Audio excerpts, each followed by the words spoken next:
বিসমিল্লাহির রহমানির রহিম। আসসালামু আলাইকুম রহমতুল্লাহ। মহান আল্লাহ তাআলার নামে শুরু করিলাম। কল্পনা করুন এমন এক সময়ের কথা যখন সময় বলতে কিছুই ছিল না। ছিল না কোনো দিন, কোনো রাত, কোনো সূর্য, কোনো চন্দ্র, ছিল না এই বিশাল আকাশ, না ছিল এই বিস্তীর্ণ পৃথিবী। মহাকাশের এই অনন্ত নক্ষত্ররাজি, গ্যালাক্সি বা ছায়াপথ, এগুলোর কোনো অস্তিত্বই ছিল না। চারিদিকে কেবলই এক গভীর অনন্ত শূন্যতা, এক অকল্পনীয় নিস্তব্ধতা। সেই নিস্তব্ধতার মাঝে কেবল একজনই ছিলেন, যিনি চিরঞ্জীব, যার কোনো শুরু নেই, যার কোনো শেষ নেই। তিনি মহান আল্লাহ রব্বুল আলামিন। সহি বুখারী শরীফের বর্ণনায় এসেছে, ইমরান ইবনে হুসেন রাদিয়াল্লাহু আনহু থেকে বর্ণিত, রাসূলুল্লাহ সাল্লাল্লাহু আলাইহি ওয়াসাল্লাম বলেছেন, আল্লাহ ছিলেন এবং তিনি ব্যতীত আর কিছুই ছিল না, আর তার আরশ ছিল পানির ওপর। ভাবতে পারেন সেই দৃশ্য? আজকের এই কোলাহলপূর্ণ পৃথিবী তখন কোথায় ছিল? তখন মহাবিশ্ব ছিল এক বিশাল জলরাশি আর ধোঁয়ার কুণ্ডলী। মহান আল্লাহর আরশ মোবারক ভাসছিল সেই আদিম পানির ওপর। সৃষ্টির সেই উষা লগ্নে যখন আল্লাহ চাইলেন তার কুদরত প্রকাশ করতে, তখন তিনি কলম সৃষ্টি করলেন, এক বিশাল মহাজাগতিক কলম। আল্লাহ কলমকে আদেশ করলেন, লেখো। কলম ভয়ে কম্পিত হয়ে বলল, হে আমার রব, আমি কি লিখব? আল্লাহ আদেশ করলেন, কিয়ামত পর্যন্ত যা কিছু ঘটবে তার সব কিছু লিখে ফেলো। সেই মুহূর্তেই তাকদীরের সবকিছু লিপিবদ্ধ হয়ে গেল লাউহে মাহফুজে। এরপর এলো সেই মহাজাগতিক মুহূর্ত।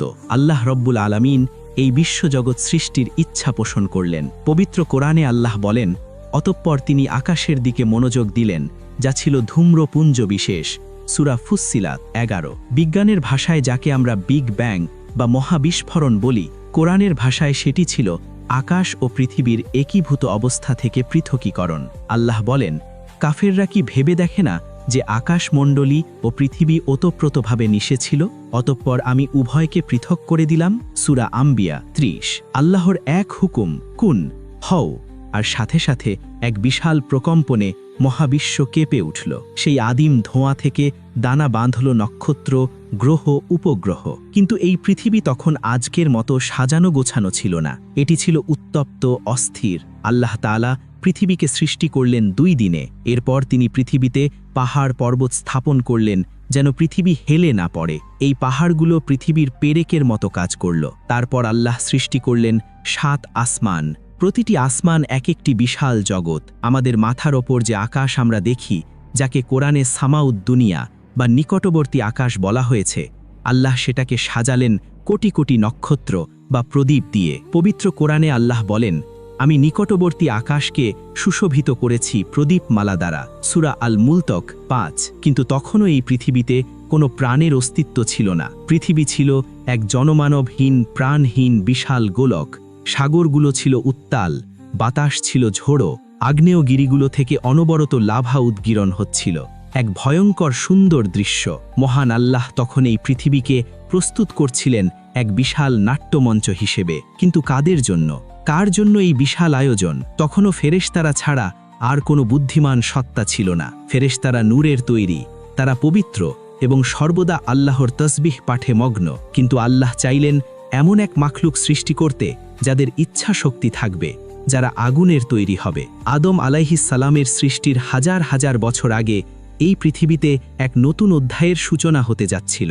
পৃথিবী তখন প্রস্তুত হচ্ছিল তার প্রথম রাজত্ব দেখার জন্য, যে রাজত্ব মানুষের নয়, বরং এক অদৃশ্য শক্তির। এই বিশাল সৃষ্টির মাঝে পৃথিবী ছিল নিতান্তই ক্ষুদ্র, কিন্তু আল্লাহর পরিকল্পনায় এটি ছিল কেন্দ্রবিন্দু। কারণ এখানেই তিনি তার খালিফা প্রেরণ করবেন।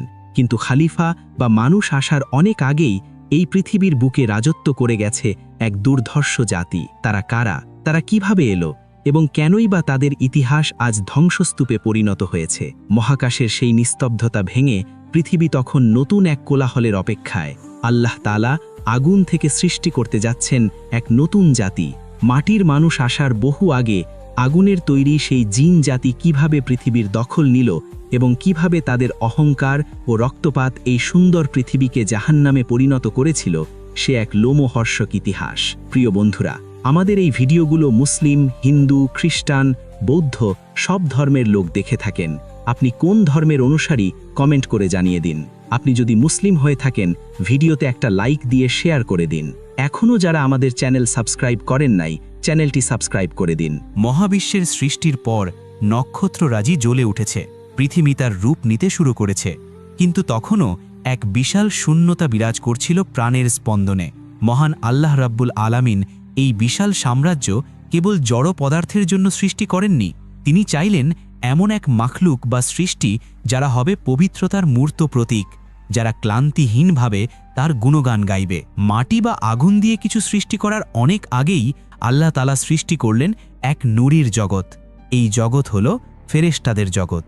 রাসূলুল্লাহ সাল্লাল্লাহু আলাইহি ওয়াসাল্লাম বলেছেন, ফেরেশতাদের সৃষ্টি করা হয়েছে নূর বা আলো থেকে, জিনদের সৃষ্টি করা হয়েছে ধোঁয়াবিহীন আগুন থেকে, এবং আদমকে সৃষ্টি করা হয়েছে তা থেকে যা তোমাদের কাছে বর্ণনা করা হয়েছে, মাটি।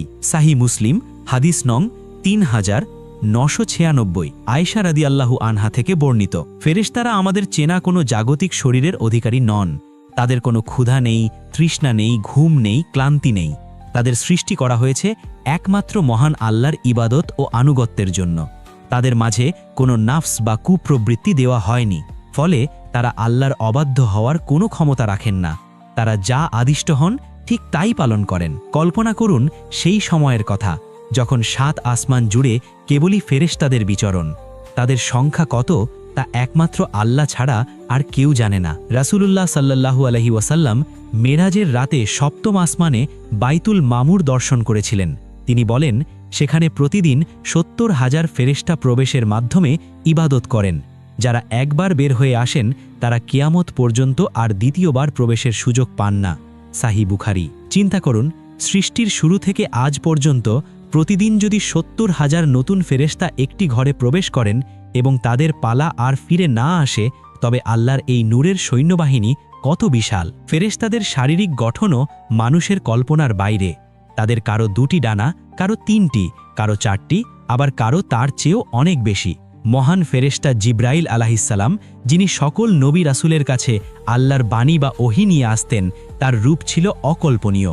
রাসূলুল্লাহ সাল্লাল্লাহু আলাইহি ওয়াসাল্লাম তাকে তার আসল রূপে মাত্র 2 বার দেখেছিলেন। হাদিসে বর্ণিত হয়েছে, জিব্রাইল আলাইহিসসালামের 600টি ডানা রয়েছে। তিনি যখন তার ডানাগুলো মেলে ধরেন তখন পূর্ব থেকে পশ্চিম পর্যন্ত পুরো দিগন্ত ঢেকে যায়। তার ডানা থেকে মণিমুক্তা ও নূরের ঝর্ণা ঝরে পড়ে। মুসনাদে আহমদ। ফেরেশতাদের মধ্যে মর্যাদার ভিন্নতা রয়েছে। তাদের মধ্যে 4 জন প্রধান ফেরেশতা, জিব্রাইল, মিকাইল, ইসরাফিল এবং মালাকুল মাউত আলাইহিমুসসালাম। জিব্রাইল আলাইহিসসালাম হলেন রুহুল আমিন বা বিশ্বস্ত আত্মা, আল্লাহর শক্তি ও আদেশের বাহক তিনি। মিকাইল আলাইহিসসালাম নিয়োজিত আছেন বৃষ্টি বর্ষণ ও জীবিকা বন্টনের দায়িত্বে। তার ভয়ে এবং আল্লাহর আদেশের অপেক্ষায় তিনি এতটাই ততস্থ যে হাদিসে এসেছে, জাহান্নাম সৃষ্টি হওয়ার পর থেকে মিকাইল আলাইহিসসালাম আর কখনো হাসেননি। ইসরাফিল আলাইহিসসালাম শিঙা বা বাঁশি মুখে নিয়ে মহাকাশের দিকে তাকিয়ে আছেন। আল্লাহর হুকুম হওয়া মাত্রই তিনি ফু দেবেন এবং মহাবিশ্ব ধ্বংস হয়ে যাবে। তার দৃষ্টি পলকের জন্য সরে যায় না, পাছে হুকুম পালন করতে এক মুহূর্ত দেরি হয়ে যায়। আর মালাকুল মাউত, যিনি প্রাণ হরণের দায়িত্বে নিয়োজিত।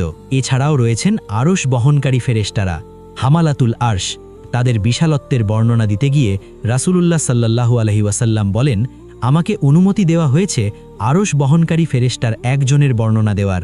তার কানের লতি থেকে কাঁধের পর্যন্ত দূরত্ব হল 700 বছরের পথের সমান। সুনানে আবু দাউদ। সুবহানাল্লাহ! যদি কেবল কাঁধ থেকে কানের দূরত্ব এত বিশাল হয়, তবে পূর্ণ ফেরেশতাটি কত বিশাল! আর সেই মহান রবের শান কত উঁচে, যার আরশ এই বিশাল ফেরেশতারা বহন করছেন। এই ফেরেশতারা আসমানগুলোকে জীবন্ত করে রেখেছিলেন। কোনো আসমানই খালি ছিল না। হাদিসে এসেছে, আকাশে এমন 4 আঙ্গুল জায়গা নেই যেখানে কোনো না কোনো ফেরেশতা আল্লাহর ভয়ে সিজদারত অথবা দাঁড়িয়ে নেই। আসমান ফেরেশতাদের ভারে নুব্জ হয়ে আছে এবং গুঞ্জন করছে। তাদের তাসবিহ বা জিকিরের আওয়াজ মৌমাছির গুঞ্জনের মতো মহাকাশ মুখরিত করে রাখত। ফেরেশতারা যদিও নূরের তৈরি এবং অত্যন্ত শক্তিশালী, তবুও তারা নিজেদের কোনো ক্ষমতা আছে বলে মনে করেন না। তারা সর্বদা ভীত থাকেন। পবিত্র কোরআনে আল্লাহ বলেন, তারা তাদের উপরস্থ রবকে ভয় করে এবং তাদের যা আদেশ করা হয় তারা তাই পালন করেন। সূরা আন-নাহল 50। মানুষ সৃষ্টির বহু আগে এই ফেরেশতারাই ছিলেন আল্লাহর দরবারের একমাত্র শ্রোতা ও অনুগত দাস। তারা দেখছিলেন আল্লাহ কিভাবে মহাবিশ্ব সাজাচ্ছেন। তারা দেখছিলেন পৃথিবী নামক গ্রহটির বিবর্তন। উত্তপ্ত পৃথিবী ধীরে ধীরে শান্ত হচ্ছে, সাগরগুলো স্থির হচ্ছে, গাছপালা জন্মাচ্ছে। ফেরেশতারা জানতেন না এই গ্রহে ভবিষ্যতে কি ঘটতে যাচ্ছে। তারা শুধু আল্লাহর নির্দেশে পৃথিবীর বুকে নেমে আসতেন বিভিন্ন দায়িত্ব পালনের জন্য, বাতাস প্রবাহের জন্য, মেঘ চালনার জন্য, কিংবা পর্বতের রক্ষণাবেক্ষণের জন্য। ফেরেশতাদের জগৎ ছিল পবিত্র, শান্ত এবং সুশৃঙ্খল। সেখানে কোনো বিদ্রোহ ছিল না, কোনো রক্তপাত ছিল না, কোনো অহংকার ছিল না। তারা একে অপরের সাথে বিবাদ করতেন না। এক অদ্ভুত প্রশান্তি বিরাজ করছিল আল্লাহর সাম্রাজ্যে। কিন্তু আল্লাহ রাব্বুল আলামিন চাইলেন তার সৃষ্টির বৈচিত্র্য প্রকাশ করতে। তিনি এমন এক মাখলুক সৃষ্টি করতে চাইলেন যাদের কেবল স্বভাবগত কারণেই ভালো হবে না, বরং তাদের ভালো ও মন্দ উভয়টিই করার ক্ষমতা থাকবে, এবং তারা নিজেদের ইচ্ছায় মন্দকে দমন করে ভালোর পথ বেছে নেবে। ফেরেশতাদের পরীক্ষা নেই, কারণ তাদের প্রবৃত্তি নেই। কিন্তু এবার আল্লাহ এমন এক জাতি সৃষ্টির পরিকল্পনা করলেন যাদের থাকবে প্রবৃত্তি, আবেগ এবং রাগ। পৃথিবীর মাটি তখন প্রস্তুত হচ্ছিল, কিন্তু মাটির মানুষ আসার আগে আল্লাহ আগুন দিয়ে এক নতুন জাতি সৃষ্টি করলেন। নূরের ফেরেশতারা অবাক বিস্ময়ে দেখলেন এক নতুন সৃষ্টি, যারা উজ্জ্বল, দ্রুতগামী এবং শক্তিশালী। কিন্তু তাদের উপাদান নূর নয়, বরং নার বা আগুন। কে এই আগুনের তৈরি জাতি? তারা কি ফেরেশতাদের মতো শান্ত থাকবে, নাকি পৃথিবীর বুকে প্রথম বিশৃঙ্খলা সৃষ্টি করবে? এখান থেকেই শুরু হবে এক নতুন অধ্যায়, পৃথিবীর প্রথম রাজত্ব, জিন জাতির রাজত্ব। মহাবিশ্বের বিশাল রঙ্গমঞ্চে তখনও মানুষের কোনো পদচারণা নেই। আসমানগুলো ফেরেশতাদের তাসবিহে মুখরিত। কিন্তু পৃথিবী, এই নীল গ্রহটি তখনও জনমানবহীন, বন্য এবং আদিম। পাহাড়ের চূড়া, গভীর সমুদ্রের তলদেশ আর বিশাল অরণ্যগুলো এক নিস্তব্ধতার চাদরে ঢাকা। আল্লাহ রাব্বুল আলামিন চাইলেন এই পৃথিবীতে এমন এক জাতি পাঠাতে যারা ফেরেশতাদের মতো কেবল আজ্ঞাবহ হবে না, বরং তাদের নিজস্ব বিচার বুদ্ধি থাকবে, ইচ্ছা শক্তি থাকবে। তারা চাইলে ভালো কাজ করে ফেরেশতাদের চেয়েও উপরে উঠতে পারবে, আবার চাইলে মন্দ কাজ করে পশুর চেয়েও নিচে নামতে পারবে। মানব সৃষ্টির হাজার হাজার বছর আগের কথা। আল্লাহ তাআলা তখন সৃষ্টি করলেন জিন জাতিকে। পবিত্র কুরআনে আল্লাহ ইরশাদ করেছেন, আর তিনি জিনকে সৃষ্টি করেছেন ধোঁয়াবিহীন অগ্নিশিখা থেকে। সূরা আর রহমান 15। লক্ষণীয় বিষয় হল ধোঁয়াবিহীন আগুন, বা আরবিতে যাকে বলা হয় মারিজ। সাধারণ আগুন জ্বালালে সেখানে কালো ধোঁয়া থাকে, কালি থাকে, কিন্তু মারিজ হল আগুনের সেই শিখা যা অত্যন্ত বিশুদ্ধ, তীব্র এবং শক্তিশালী, যার কোনো ধোঁয়া নেই। এই বিশেষ উপাদান থেকে সৃষ্টি হওয়ার কারণে জিনদের স্বভাব আগুনের মতোই চঞ্চল, উদ্ধত এবং ঊর্ধ্বমুখী। মাটির তৈরি মানুষের স্বভাব যেমন মাটির মতো স্থির, ভারী এবং বিনীত, ঠিক তেমনি আগুনের তৈরি জিনদের স্বভাবে রয়েছে তীব্রতা এবং অস্থিরতা। সহিহ মুসলিমে বর্ণিত হাদিসে রাসূলুল্লাহ সাল্লাল্লাহু আলাইহি ওয়াসাল্লাম বলেন, ফেরেশতাদের সৃষ্টি করা হয়েছে নূর থেকে, জিনদের সৃষ্টি করা হয়েছে ধোঁয়াবিহীন অগ্নিশিখা থেকে, আর আদমকে সৃষ্টি করা হয়েছে তা থেকে যা তোমাদের বলা হয়েছে, অর্থাৎ মাটি। আদম আলাইহিসসালামের সৃষ্টির প্রায় 2000 বছর আগে জিনদের এই পৃথিবীতে বসবাস শুরু হয়। ইবনে কাসির আল বিদায়া ওয়ান নিহায়া। কল্পনা করুন সেই সময় পৃথিবীটা কেমন ছিল। কোনো শহর নেই, নগর নেই, কেবল প্রকৃতির আদিম রূপ। জিনরা এই পৃথিবীতে এসে তাদের সভ্যতা গড়ে তুলতে শুরু করল। যেহেতু তাদের শরীর আমাদের মতো রক্তমাংসের কঠিন শরীর নয়, বরং এক প্রকার সূক্ষ্ম শরীর বা এনার্জি ফর্ম, তাই তারা আমাদের চোখের আড়ালে থাকে। জিন শব্দটির আবিধানিক অর্থই হল যা গুপ্ত বা লুকায়িত। তারা আমাদের দেখতে পায়, কিন্তু আমরা সচরাচর তাদের দেখতে পাই না। আল্লাহ তাআলা জিনদের দিয়েছিলেন অকল্পনীয় ক্ষমতা। তারা চোখের পলকে এক স্থান থেকে 1000 মাইল দূরে যেতে পারে। তারা আগুনের মতো যে কোনো রূপ ধারণ করতে পারে। কেউ সাপের রূপ, কেউ কুকুরের রূপ, আবার কেউ মানুষের রূপও ধারণ করতে পারে। কেউ আকাশে উড়তে পারে, কেউ সাগরের গভীর তলদেশে ডুব দিয়ে মণিমুক্তা তুলে আনতে পারে। শক্তিতে তারা মানুষের চেয়ে বহুগুণ বেশি বলশালী। কিন্তু ফেরেশতাদের সাথে তাদের মূল পার্থক্য হল ইখতিয়ার বা স্বাধীন ইচ্ছা শক্তি। ফেরেশতাদের কোনো ক্ষুধা, তৃষ্ণা বা যৌন আকাঙ্ক্ষা নেই, কিন্তু জিনদের তা আছে। তারা পান আহার করে। রাসূলুল্লাহ সাল্লাল্লাহু আলাইহি ওয়াসাল্লাম বলেছেন, শুকনো গোবর এবং হাড় হল জিনদের খাবার। সহিহ বুখারী। তাদের মধ্যে নারী পুরুষ আছে, তারা বিবাহ বন্ধনে আবদ্ধ হয় এবং তাদের সন্তান সন্ততি হয়। তাদের সমাজ ব্যবস্থা অনেকটা মানুষের মতোই। তাদের মধ্যেও রাজা, প্রজা, ধনী, দরিদ্র এবং বিভিন্ন গোত্র রয়েছে। আল্লাহ তাআলা জিন এবং মানুষ উভয় জাতিকে একটা মহৎ উদ্দেশ্যে সৃষ্টি করেছেন। কোরআনে আল্লাহ বলেন, আমি জিন এবং মানুষকে সৃষ্টি করেছি কেবল এজন্যই যারা আমার ইবাদত করবে। সূরা আল জারিয়াত 56। শুরুর দিকে জিন জাতি আল্লাহ এই উদ্দেশ্য পালন করছিল। তারা পৃথিবীতে আল্লাহ ইবাদত করত, আকাশের ফেরেশতারা উপর থেকে দেখতেন পৃথিবীর বুকে আগুনের তৈরি এই মাখলুকগুলো সিজদা করছে। তখন পৃথিবী ছিল শান্ত।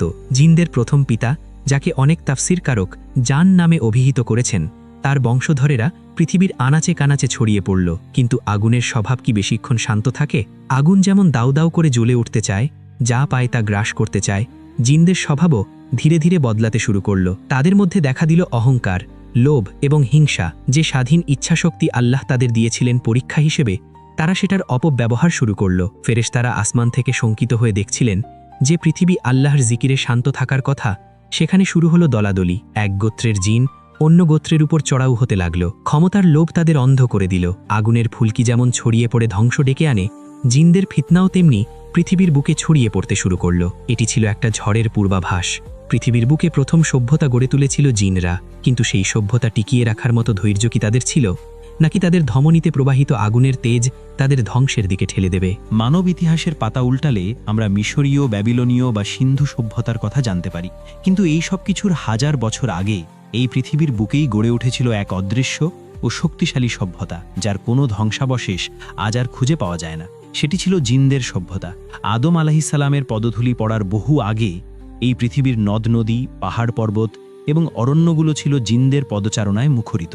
আল্লাহ রব্বুল আলামিন যখন জিন জাতিকে সৃষ্টি করলেন এবং তাদের পৃথিবীতে বসবাস করার অনুমতি দিলেন, তখন পৃথিবী ছিল এক অপার সৌন্দর্যের আধার। জিনরা তাদের স্বভাবজাত ক্ষমতার বলে পৃথিবীর দুর্গম স্থানগুলোতে বসতি স্থাপন করতে শুরু করল। মানুষের মতো তাদের ঘরবাড়ি তৈরির জন্য ইট পাথরের প্রয়োজন হতো না। তাদের কেউ কেউ বসবাস করত গভীর সমুদ্রের তলদেশে, কেউ পাহাড়ের গহীন গুহায়, আবার কেউ বাতাসের ঝাপটায় মরুভূমির বুকে। তাদের জীবনযাত্রা ছিল বৈচিত্র্যময়। যেহেতু তাদের শরীর আগুনের তৈরি, তাই তাদের শক্তি ছিল অকল্পনীয়। তারা চোখের পলকে এক মহাদেশ থেকে অন্য মহাদেশে যাতায়াত করতে পারত। আজকের বিজ্ঞানের যুগে আমরা যে প্রযুক্তির স্বপ্ন দেখি, জিনরা তাদের জন্মগত ক্ষমতার বলেই তা করত। তারা সমুদ্রের তলদেশ থেকে মণিমুক্তা তুলে এনে তাদের জগৎ সাজাত। পাহাড়ের চূড়ায় বসে তারা নক্ষত্ররাজির দিকে তাকিয়ে মহান রবের তসবিহ পাঠ করত। প্রাথমিক যুগে জিনদের মধ্যে একত্ববাদ ও ন্যায় বিচার প্রতিষ্ঠিত ছিল। তাদের নবী বা পথপ্রদর্শকরা তাদের আল্লাহের হুকুম মেনে চলার নির্দেশ দিতেন। আসমান থেকে ফেরেশতারা আল্লাহের রহমত নিয়ে তাদের কাছে আসতেন। পৃথিবী জুড়ে তখন লা ইলাহা ইল্লাল্লাহের ধ্বনি উচ্চারিত হতো। জিনরা জামাতবদ্ধ হয়ে সালাত আদায় করত। তাদের সমাজ ব্যবস্থায় ছিল গোত্রপতি, বিচারক এবং শাসক। তারা বিবাহ করত, সন্তান জন্ম দিত এবং পরিবার গড়ে তুলত। এই সময়কালেই জিনদের মধ্যে এক বিশেষ ব্যক্তিত্বের উত্থান ঘটে, যার নাম ছিল আজাজিল, যাকে আমরা ইবলিস নামে চিনি।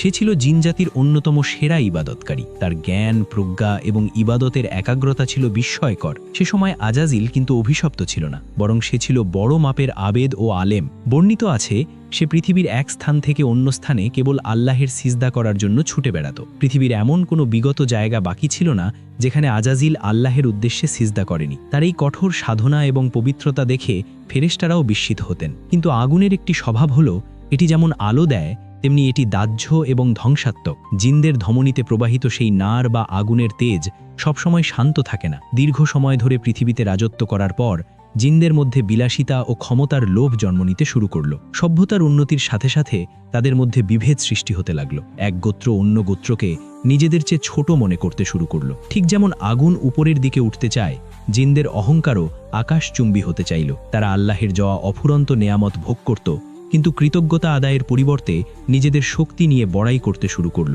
পৃথিবীর উর্বর ভূমি এবং সম্পদের দখল নিয়ে তাদের মধ্যে ছোটখাটো বিবাদ শুরু হলো। যে পৃথিবী এতদিন আল্লাহের জিকিরে শান্ত ছিল, সেখানে শোনা যেতে লাগলো ঝগড়া আর বিবাদের শব্দ। ফেরেশতারা আকাশ থেকে লক্ষ্য করছিলেন পৃথিবীর বুকে এক নতুন কালো ছায়া নেমে আসছে। আজাজিল তখনও আল্লাহের ইবাদতে মগ্ন। সে নিজেকে সাধারণ জিনদের পাপাচার থেকে দূরে রাখত। তার মনে তখনও অহংকারের বীজ ডালপালা মেলেনি, কিন্তু সে নিজেকে অন্যদের চেয়ে শ্রেষ্ঠ এবং আলাদা ভাবতে শুরু করেছিল। সে ভাবত, আমি আগুনের তৈরি হয়েও ফেরেশতাদের মতো পবিত্র জীবন যাপন করছি, তাই আমিই সবার চেয়ে উত্তম। এই সূক্ষ্ম আত্মতৃপ্তিই ছিল তার পতনের প্রথম ধাপ, যদিও তখনও তা প্রকাশ পায়নি। এদিকে সাধারণ জিনদের সমাজ ধীরে ধীরে পাপে নিমজ্জিত হতে থাকে। ন্যায় বিচারের স্থান দখল করে নিল জুলুম। দুর্বলের ওপর সবল জিনদের অত্যাচার বাড়তে লাগল। আল্লাহের আইন অমান্য করে তারা নিজেদের মন গড়া আইন তৈরি করতে লাগল। পৃথিবীর বাতাস ভারী হয়ে উঠছিল তাদের পাপাচারের গন্ধে। আসমানি কিতাবের জ্ঞান ভুলে গিয়ে তারা শিরক ও কুসংস্কারে জড়িয়ে পড়ল। আল্লাহ তাআলা তাদের সতর্ক করার জন্য যুগে যুগে তাদের স্বজাতি থেকেই সতর্ককারী প্রেরণ করেছিলেন, কিন্তু মানুষের ইতিহাসের মতোই জিনরাও তাদের নবীদের অমান্য করল। কাউকে কাউকে হত্যাও করল। এভাবেই এক সোনালী সভ্যতার গায়ে কলঙ্কের দাগ লাগতে শুরু করল। যে জিনজাতি হওয়ার কথা ছিল আল্লাহের খলিফা বা প্রতিনিধি, তারা হয়ে উঠল ফিতনা বা বিশৃঙ্খলার ধারক। ফেরেশতারা শঙ্কিত হয়ে উঠলেন। তারা আল্লাহের কাছে কোনো প্রশ্ন করার সাহস পেলেন না, কিন্তু তাদের মনে বিস্ময় জাগল, এই আগুনের জাতি কি শেষ পর্যন্ত পৃথিবীকে ধ্বংস করে দেবে? সামনে অপেক্ষা করছে এক ভয়ঙ্কর সময়। জিনদের এই অবাধ্যতা যখন চরমে পৌঁছাবে, তখন কি ঘটবে? আর সেই মহান আবেদ আজাজিল, সে কি তার জাতিকে বাঁচাতে পারবে, নাকি তার নিজের ভাগ্যেই লেখা আছে অন্য এক করুণ পরিহাস? পৃথিবীর বুকে যখন জিনজাতি পাপাচারে লিপ্ত, যখন ন্যায়বিচারের পরিবর্তে জোরজার মুল্লুক তার নীতি প্রতিষ্ঠিত, ঠিক তখনই অন্ধকারের মাঝে একটি উজ্জ্বল নক্ষত্র জ্বলছিল। সেই নক্ষত্র আকাশে ছিল না, ছিল এই মাটিতেই। জিনজাতির চরম অবক্ষয়ের যুগেও একজন ছিলেন যিনি নিজেকে সমস্ত পাপাচার থেকে বাঁচিয়ে রেখেছিলেন। ইতিহাসের পাতায় তার নাম আজাজিল। আজ আমরা যাকে শয়তান বা ইবলিস হিসেবে চিনি, তার শুরুর ইতিহাস ছিল সম্পূর্ণ ভিন্ন। সে ছিল এক পরম আল্লাহভীরু আবেদ বা উপাসক এবং জাহেদ বা সংসার বিরাগী। বর্ণিত আছে, আজাজিল তার জীবনের হাজার হাজার বছর কাটিয়েছিল কেবল আল্লাহের সিজদায়। পৃথিবীর এমন কোনো স্থান বাকি ছিল না যেখানে সে তার কপাল ঠেকিয়ে আল্লাহের প্রশংসা করেনি। তার কান্নায় আকাশ বাতাস ভারী হয়ে উঠত। তার ইবাদতের নিষ্ঠা ও কঠোরতা দেখে আসমানের ফেরেশতারাও বিস্মিত হতেন। আল্লাহ রাব্বুল আলামিন হলেন ন্যায় বিচারক। তিনি কারো আমল বা কর্ম বিফলে যেতে দেন না। আজাজিলের এই একাগ্রতা ও ইবাদতের পুরস্কার স্বরূপ আল্লাহ তাকে এক অভাবনীয় সম্মান দান করলেন। তিনি তাকে মাটি থেকে আসমানে তুলে নিলেন। আগুনের তৈরি একটি সৃষ্টিকে নূরের তৈরি ফেরেশতাদের সাথে থাকার অনুমতি দেওয়া হলো। এটি ছিল এক বিরল ঘটনা। আসমানে উঠে আজাজিল তার ইবাদতের মাত্রা আরও বাড়িয়ে দিল। সে প্রথম আসমানে ইবাদত করল, তারপর দ্বিতীয়, এভাবে সপ্তম আসমান পর্যন্ত তার বিচরণ ছিল। ফেরেশতারা তাকে সম্মান করতেন। তাকে উপাধি দেওয়া হলো তাউসন মালাইকা বা ফেরেশতাদের ময়ূর এবং মুআল্লিমুল মালাকুত বা ফেরেশতাদের শিক্ষক। কিছু বর্ণনায় এই উপাধিগুলো পাওয়া যায়, যা তার তৎকালীন মর্যাদা নির্দেশ করে। সে ফেরেশতাদের সাথে কাঁধে কাঁধ মিলিয়ে আল্লাহের তাসবিহ পাঠ করত। দেখতে ফেরেশতাদের মতো না হলেও তার মর্যাদা ছিল তাদেরই সমকক্ষ। কিন্তু এখানেই এক সূক্ষ্ম পার্থক্য ছিল, যা খালি চোখে দেখা যাচ্ছিল না। ফেরেশতারা আল্লাহের ইবাদত করেন কারণ তাদের সৃষ্টিই করা হয়েছে ইবাদতের জন্য। তাদের মাঝে পাপ করার কোনো ক্ষমতাই নেই। কিন্তু আজাজিলের মাঝে ছিল নফস বা প্রবৃত্তি। সে চাইলেই পাপ করতে পারত, কিন্তু সে তার নফসকে দমন করে ইবাদত করছিল। এই পার্থক্য থেকেই আজাজিলের মনে এক গোপন ব্যাধির জন্ম হলো। ব্যাধিটির নাম উজুব বা আত্মতৃপ্তি, যা ধীরে ধীরে তাকাব্বুর বা অহংকারে রূপ নিচ্ছিল। সে মনে মনে ভাবত, এই ফেরেশতারা তো আল্লাহের হুকুম মানতে বাধ্য, এদের কোনো কৃতিত্ব নেই। কিন্তু আমি আগুনের তৈরি, আমার রাগ আছে, কামনা আছে, তবুও আমি সবকিছু ত্যাগ করে আল্লাহের প্রিয় হয়েছি। সুতরাং আমি এদের চেয়ে শ্রেষ্ঠ, আমার মতো কেউ নেই। এই চিন্তাটি ছিল বিষের মতো। আগুনের শিখা যেমন উপরের দিকে ওঠে, আজাজিলের মনও তেমনি নিজেকে সবার উপরে ভাবতে শুরু করল। সে তার নিজের জাতি, পৃথিবীর সেই পাপাচারী জিনদের চরম ঘৃণা করত। সে তাদের অধঃপতন দেখে লজ্জা পেত না, বরং নিজেকে তাদের চেয়ে আলাদা ও পবিত্র ভেবে গর্ববোধ করত। সে আল্লাহের কাছে দোয়া করত যেন তাকে ওই নিকৃষ্ট জিনদের সাথে আর সম্পর্ক রাখতে না হয়। এদিকে আল্লাহ রাব্বুল আলামিন তো আলিমুন বিজাতিস সুদূর, অন্তর্যামী। তিনি জানতেন আজাজিরের বাহ্যিক ইবাদতের আড়ালে তার অন্তরে কি সুপ্ত অহংকার দানা বাঁধছে। ইবাদত যখন বিনয়ের পরিবর্তে গর্বের কারণ হয়ে দাঁড়ায়, তখন তার আল্লাহের কাছে গ্রহণযোগ্য থাকে না। আল্লাহ চাইলেন তাকে পরীক্ষা করতে, কিন্তু সেই পরীক্ষার সময় তখনও আসেনি। ততদিনে পৃথিবীর অবস্থা শোচনীয় হয়ে পড়েছে। জিনের ফিতনা, মারামারি আর রক্তপাত এমন পর্যায়ে পৌঁছালো যে পৃথিবীর পরিবেশ দূষিত হয়ে উঠল। তাদের পাপের ভারে পৃথিবী কাঁপছিল। নিরীহ জিন ও প্রাণীকুল আল্লাহের কাছে ফরিয়াদ জানাচ্ছিল। আল্লাহ তাআলা সিদ্ধান্ত নিলেন এই বিশৃঙ্খলার অবসান ঘটাতে হবে। তিনি আসমানের ফেরেশতাদের ডাকলেন। একটি বিশাল বাহিনী প্রস্তুত করা হলো পৃথিবীর বুকে অভিযান চালানোর জন্য। এই পবিত্র অভিযানের নেতৃত্ব কে দেবে? ফেরেশতাদের দৃষ্টি পড়ল তাদের মধ্যে থাকা সেই মহিয়সী ইবাদতকারী আজাজিলের উপর। আজাজিলও তৈরি হলো। সে চাইল তার নিজের পাপাচারী স্বজাতিকে ধ্বংস করে নিজের শ্রেষ্ঠত্ব আরও একবার প্রমাণ করতে। ফেরেশতাদের সেই নূরের লস্কর আর তাদের সাথে আগুনের তৈরি আজাজিল সবাই প্রস্তুত হলো পৃথিবীর দিকে নেমে আসার জন্য। এক মহাযুদ্ধের দামামা বাজতে শুরু করলো। এই যুদ্ধ কেবল জিনদের বিরুদ্ধে ছিল না, এটি ছিল পৃথিবীর বুক থেকে পাপ মুছে ফেলার অভিযান। কিন্তু আজাজিল জানত না এই বিজয়ী হবে তার পতনের মূল কারণ। সে জানত না তার এই ক্ষমতার দাপটই তাকে অন্ধ করে দেবে, যা তাকে এমন এক দুঃসিদ্ধান্তের দিকে নিয়ে যাবে যা মহাবিশ্বের ইতিহাসে সবচেয়ে বড় ট্র্যাজেডি হিসেবে লেখা হবে। আসমান থেকে নেমে আসছে ফেরেশতাদের বাহিনী, হাতে তাদের নূরের চাবুক। সামনে অপেক্ষা করছে এক রক্তক্ষয়ী অধ্যায়। পৃথিবী তখন জ্বলছে। যে সবুজ শ্যামল পৃথিবী আল্লাহ তাআলা অপার মমতায় সাজিয়েছিলেন, তা এখন এক ধ্বংসস্তূপে পরিণত হয়েছে। জিনদের দীর্ঘ রাজত্বকালে যে সভ্যতা গড়ে উঠেছিল তা এখন ক্ষমতার লোভ আর গৃহযুদ্ধে বিলীন হওয়ার পথে। আসমান থেকে ফেরেশতারা তাকিয়ে দেখতেন নদ নদীর পানি আর স্বচ্ছ নেই, তার রক্তে লাল হয়ে গেছে, বাতাসের সাথে মিশে আছে পোড়া গন্ধ আর স্বজাতি হত্যার আর্তনাদ। আল্লাহ তাআলা কুরআনে ফেরেশতাদের সেই আশঙ্কার কথা উল্লেখ করেছেন যা তারা আদম সৃষ্টির সময় প্রকাশ করেছিলেন। আপনি কি সেখানে এমন কাউকে সৃষ্টি করবেন যে ফাসাদ বা বিশৃঙ্খলা সৃষ্টি করবে এবং রক্তপাত ঘটাবে? সূরা বাকারা ৩০। ফেরেশতাদের এই অভিজ্ঞতার ভিত্তি ছিল জিনদের এই সময়কার কার্যকলাপ। জিনরা এতটাই নিচে নেমে গিয়েছিল যে তারা আল্লাহর নাম নেওয়া বন্ধ করে দিয়েছিল। তারা নিজেদের খোদা দাবি করতে শুরু করেছিল। অবশেষে ধৈর্যের সীমা অতিক্রান্ত হল। আল্লাহর আরশ থেকে চূড়ান্ত ফয়সালা এলো। আসমানের দরজাগুলো খুলে গেল। মেঘমালার আড়াল থেকে নেমে এলো ফেরেশতাদের এক বিশাল বাহিনী। তাদের হাতে ছিল নূরের চাবুক এবং আসমানি অস্ত্র। এই বাহিনীর নেতৃত্বে বা অগ্রভাগে ছিলেন সেই মহান আবেদ আজাজিল। কল্পনা করুন সেই মুহূর্তটি। বিদ্রোহী জিনরা তখনও নিজেদের অহংকারে মত্ত। হঠাৎ আকাশ বিদীর্ণ করে হাজার হাজার নূরের জ্যোতি নেমে আসতে শুরু করল। ফেরেশতাদের আগমনে পৃথিবী প্রকম্পিত হয়ে উঠল। ফেরেশতারা সংখ্যায় কত ছিলেন তা অজানা, কিন্তু তাদের তেজ ছিল সহ্য সীমার বাইরে। যুদ্ধ শুরু হলো। একপাশে বিদ্রোহী পাপাচারী জাদুকর ও অহংকারী জিনদের দল, অন্য পাশে আল্লাহর পবিত্র ফেরেশতা বাহিনী এবং আজাজিল। এটি কোনো সাধারণ যুদ্ধ ছিল না, আগুনের গোলা বনাম নূরের ঝলকানি। জিনরা তাদের মায়াবী শক্তি দিয়ে প্রতিরোধ করার চেষ্টা করল, কিন্তু আল্লাহর বাহিনীর সামনে তা ছিল খড়কুটোর মতো। এই যুদ্ধে আজাজিলের ভূমিকা ছিল সবচেয়ে ভয়ঙ্কর। সে তার নিজের জাতির বিরুদ্ধে এমন আক্রোশে ঝাঁপিয়ে পড়ল যা দেখে মনে হচ্ছিল সে তার অতীত মুছে ফেলতে চায়। সে প্রতিটি বিদ্রোহী জিনকে খুঁজে খুঁজে বের করছিল এবং হত্যা করছিল। তার মনে কাজ করছিল এক অদ্ভুত মনস্তত্ত্ব, আমি এই পাপী আগুনের জাতি নই, আমি এদের ধ্বংস করে প্রমাণ করব যে আমি একমাত্র আল্লাহ প্রেমী, আমি এই পৃথিবীর যোগ্য উত্তরাধিকারী। আজাজিল তার তরবারি বা শক্তি দিয়ে হাজার হাজার জিনকে হত্যা করল। তার দাপটে ভীত হয়ে জিনরা পালাতে শুরু করল। তারা বুঝতে পারল আসমানি গজব থেকে পালানোর কোনো পথ নেই। ফেরেশতারা তাদের তাড়া করলেন। সমতল ভূমি থেকে বিতাড়িত হয়ে জিনরা আশ্রয় নিল দুর্গম পাহাড়ে, গহীন অরণ্যে এবং মহাসাগরের বিচ্ছিন্ন দ্বীপপুঞ্জে। হাদিস ও ইতিহাসের বর্ণনায় এসেছে ফেরেশতাদের এই অভিযানের ফলে জিন জাতি পৃথিবী থেকে প্রায় নির্মূল হয়ে গিয়েছিল। যারা বেঁচে ছিল তারা লুকিয়েছিল মানুষের চোখের আড়ালে, পাহাড়ের গুহায় ও সাগরের দ্বীপে। পৃথিবী আবার শান্ত হল, কিন্তু সেই শান্তি ছিল শ্মশানের মতো নিস্তব্ধতা। যুদ্ধের শেষে আজাজিল এক উঁচু টিলায় দাঁড়িয়ে দেখল তার পায়ের নিচে পড়ে আছে হাজার হাজার জিনের মৃতদেহ। চারদিকে শুধুই ধ্বংসাবশেষ। সে নিজেকে বিজয়ী মনে করল। তার মনে হলো, আমি একাই আমার জাতিকে পরাজিত করেছি।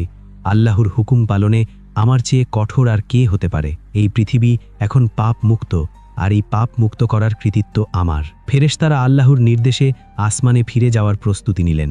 কিন্তু আজাজিল, সে কি ফিরে যাবে নাকি এই বিজিত পৃথিবীর শাসনভার চাইবে? তার অন্তরে তখন এক সুপ্ত বাসনা মাথাচাড়া দিয়ে উঠল। এই পৃথিবী এখন খালি, এখানে আল্লাহর ইবাদত করার এবং শাসন করার অধিকার একমাত্র তার। সে জানত না এই বিজয় আসলে তার জন্য কোনো পুরস্কার ছিল না, বরং এটি ছিল এক কঠিন পরীক্ষার অংশ। সে তার স্বজাতিকে হত্যা করেছে ঠিকই, কিন্তু নিজের ভেতরের অহংকার নামক শত্রুকে সে চিনতে পারেনি। রক্তে ভেজা এই পৃথিবীর মাটিতে দাঁড়িয়ে আজাজিল যখন নিজেকে সর্বশ্রেষ্ঠ ভাবছিল, তখন আরশে আজিমে এক নতুন ঘোষণা আসার প্রস্তুতি চলছিল।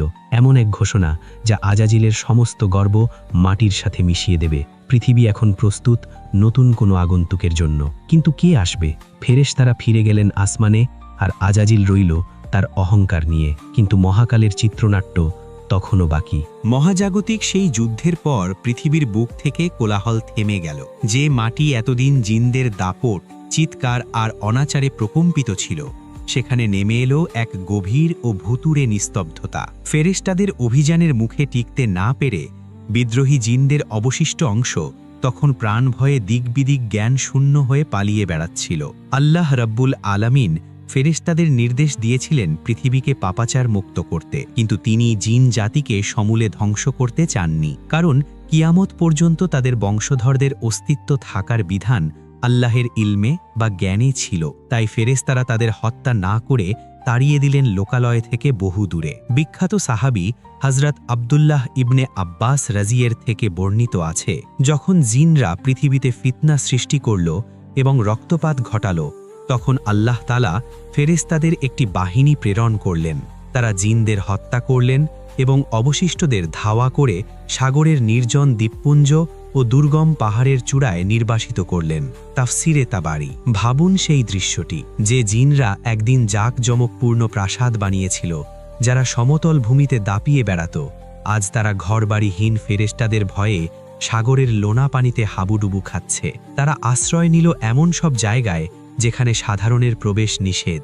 গভীর সাগরের বিচ্ছিন্ন দ্বীপ, গহীন জঙ্গল আর মানুষের ধরাছোঁয়ার বাইরের জগতই হল তাদের নতুন ঠিকানা। আজকের দিনেও অনেক ইসলামিক স্কলার মনে করেন সাগরের গভীর ও রহস্যময় স্থানগুলো, যেমন বারমুডা ট্রায়াঙ্গেল বা ড্র্যাগনস ট্রায়াঙ্গেলের মতো রহস্য ঘেরা জায়গা, হয়তো সেই বিতাড়িত জিনদেরই সাম্রাজ্য বা বন্দিশালা। ফেরেশতারা তাদের দায়িত্ব পালন শেষে আসমানে ফিরে গেলেন, কিন্তু আজাজিল, সে ফিরে গেল এক বুক ভরা গর্ব নিয়ে। তার মনে হল সে আজ এক অসম্ভবকে সম্ভব করেছে। সে তার নিজের জাতিকে পরাজিত করে আল্লাহের জমিনকে পবিত্র করেছে। তার মনে এই ধারণা বদ্ধমূল হয়ে গেল যে আল্লাহের এই বিশাল সৃষ্টি জগতে আমার চেয়ে যোগ্য, আমার চেয়ে শক্তিশালী এবং আমার চেয়ে বড় ইবাদতকারী আর কেউ নেই। সুতরাং এই পৃথিবীর পরবর্তী শাসনভার বা খিলাফাত পাওয়ার একমাত্র দাবিদার আমি। যুদ্ধ পরবর্তী পৃথিবী তখন ধীরে ধীরে সুস্থ হতে শুরু করল। জিনদের জ্বালানো আগুনের ধোঁয়া সরে গিয়ে বাতাস আবার স্বচ্ছ হয়ে গেল। নদ নদীগুলো তাদের স্বাভাবিক প্রবাহ ফিরে পেল। গাছপালা আবার সজীব হয়ে উঠল। আল্লাহ তাআলা পৃথিবীকে পুনরায় সাজাতে শুরু করলেন, যেন এক নতুন অতিথির আগমনের জন্য বাসর ঘর সাজানো হচ্ছে। কিন্তু সেই অতিথি কে, তা তখনও গোপন ছিল। আজাজিল মাঝে মাঝে আসমান থেকে পৃথিবীতে নেমে আসত। সে দেখত জনমানবহীন এই বিশাল সাম্রাজ্য। সে ভাবত এই সব কিছুই একদিন তার নিয়ন্ত্রণে আসবে। ফেরেশতারা তাকে সম্মান করতেন, তাকে সালাম দিতেন। আসমানে তার নাম ছিল আল হারিস বা প্রহরী বা রক্ষক। সে ছিল জান্নাতের কোষাধ্যক্ষ বা পাহারাদার। তার সম্মানের কোনো কমতি ছিল না, কিন্তু তার অন্তরের গোপন ব্যাধি অহংকার তখন ক্যান্সারের মতো ছড়িয়ে পড়েছে, যা সে নিজেও বুঝতে পারেনি। ফেরেশতারা আল্লাহের তাসবিহ পাঠে মগ্ন ছিলেন। তারা জানতেন না যে এই শান্তি আসলে ঝড়ের পূর্বাভাস। তারা মনে করেছিলেন জিনদের বিতাড়িত করার মাধ্যমে পৃথিবীর ফিতনা শেষ হয়ে গেছে। এখন হয়তো পৃথিবী এভাবেই শান্ত থাকবে অনন্তকাল। কিন্তু আল্লাহের পরিকল্পনা বা তাকদীর বোঝা কোনো সৃষ্টির পক্ষে সম্ভব নয়। আল্লাহ তাআলা তখন এমন এক সিদ্ধান্ত নিতে যাচ্ছিলেন যা মহাবিশ্বের ইতিহাসে সবচেয়ে বড় চমক হিসেবে আবির্ভূত হবে। তিনি মাটি থেকে এমন এক সৃষ্টি তৈরি করবেন যার জ্ঞান হবে ফেরেশতাদের চেয়েও বেশি, যার মর্যাদা হবে সবার উপরে। পৃথিবী তখন পুরোপুরি প্রস্তুত। সাগরের ঢেউগুলো আছড়ে পড়ছে তীরে, পাখিরা গান গাইছে, বাতাস বইছে মৃদু লয়ে। কিন্তু এই সুন্দর প্রকৃতির মাঝেই লুকিয়ে আছে এক গভীর রহস্য। আসমানের ফেরেশতারা এবং আজাজিল সবাই অপেক্ষা করছে কি হবে এরপর। তখনই সপ্তম আসমানের উপরে আরশে আজিমের নিচে এক গম্ভীর ঘোষণা উচ্চারিত হওয়ার সময় ঘনিয়ে এলো। এমন এক ঘোষণা যা শুনে ফেরেশতারা ভয়ে কেঁপে উঠবেন, আর আজাজিলের স্বপ্নের প্রাসাদ চূর্ণ বিচূর্ণ হয়ে যাবে। জিনদের বিতাড়িত করার পর পৃথিবীর বুকে নেমে এলো এক অভাবনীয় প্রশান্তি। আসমানি যুদ্ধের সেই প্রলয়ঙ্করী হুঙ্কার আর নেই। বাতাসের সেই পোড়া গন্ধ মিলিয়ে গিয়ে সেখানে বইতে শুরু করেছে জান্নাতি সুবাসের মতো বিশুদ্ধ বাতাস। মহান আল্লাহ রাব্বুল আলামিন পৃথিবীকে পুনরায় সাজানোর দিকে মনোনিবেশ করলেন। এটি ছিল এক দীর্ঘ প্রক্রিয়া। জিনদের হাজার বছরের রাজত্বে তারা পৃথিবীকে যেভাবে দূষিত করেছিল তা ধুয়ে মুছে সাফ করার জন্য আল্লাহ তাআলা রহমতের বৃষ্টি বর্ষণ করলেন। দিনের পর দিন, মাসের পর মাস অবিরাম বৃষ্টিতে পৃথিবীর মাটি ধুয়ে পবিত্র হলো। সাগরের জলরাশি শান্ত হলো। পাহাড়গুলো পুনরায় সবুজের চাদরে ঢেকে গেল। উপত্যকাগুলো ফুলে ফলে ভরে উঠল। পৃথিবীর এই নবযৌবন দেখে মনে হচ্ছিল সে যেন কোনো বিশেষ অতিথির আগমনের অপেক্ষায় দিন গুনছে। কিন্তু সেই অতিথি কে, তা মহাবিশ্বের কোনো সৃষ্টিই জানত না। ফেরেশতারা আসমান থেকেই দৃশ্য দেখতেন এবং আল্লাহর প্রশংসা করতেন। তারা ভাবতেন, আলহামদুলিল্লাহ, ফিতনা শেষ হয়েছে, পৃথিবী এখন পবিত্র। এখন থেকে অনন্তকাল এখানে কেবল আল্লাহর জিকির হবে। ফেরেশতাদের ধারণা ছিল জিনদের বিতাড়নের পর এই পৃথিবীর আর কোনো শাসকের প্রয়োজন নেই। আসমান থেকে ফেরেশতারাই আল্লাহর হুকুম অনুযায়ী এর রক্ষণাবেক্ষণ করবেন। কিন্তু এই ধারণা ভুল ছিল একজনের, তিনি আজাজিল। আজাজিল তখন আসমান এবং জমিন উভয় জগতেই বিচরণ করত। ফেরেশতাদের শিক্ষক এবং নেতাদের কাতারে থাকার কারণে তার মর্যাদা ছিল আকাশচুম্বী। যুদ্ধের পর সে প্রায় পৃথিবীতে নেমে আসত। সে একাই ঘুরে বেড়াত জনমানবহীন বিশাল প্রান্তর, পাহাড়ের চূড়া এবং নদীর তীরে। কল্পনা করুন আজাজিলের মানসিক অবস্থা। সে পৃথিবীর বুকে হেঁটে বেড়াচ্ছে, যেখানে একসময় শক্তিশালী জিন বাদশারা রাজত্ব করত।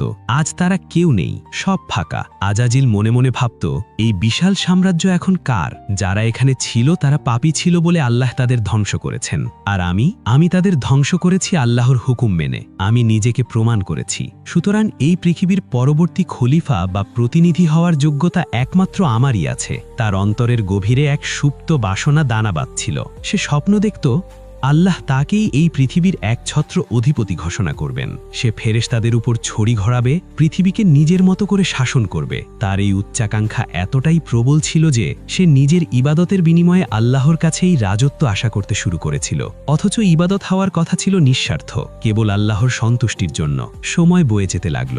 মহাকালের হিসাবে এই সময়টা কত দীর্ঘ ছিল তা আমাদের জানা নেই। হতে পারে তা 1000 বছর বা তার চেয়েও বেশি। পৃথিবী তখন পুরোপুরি প্রস্তুত।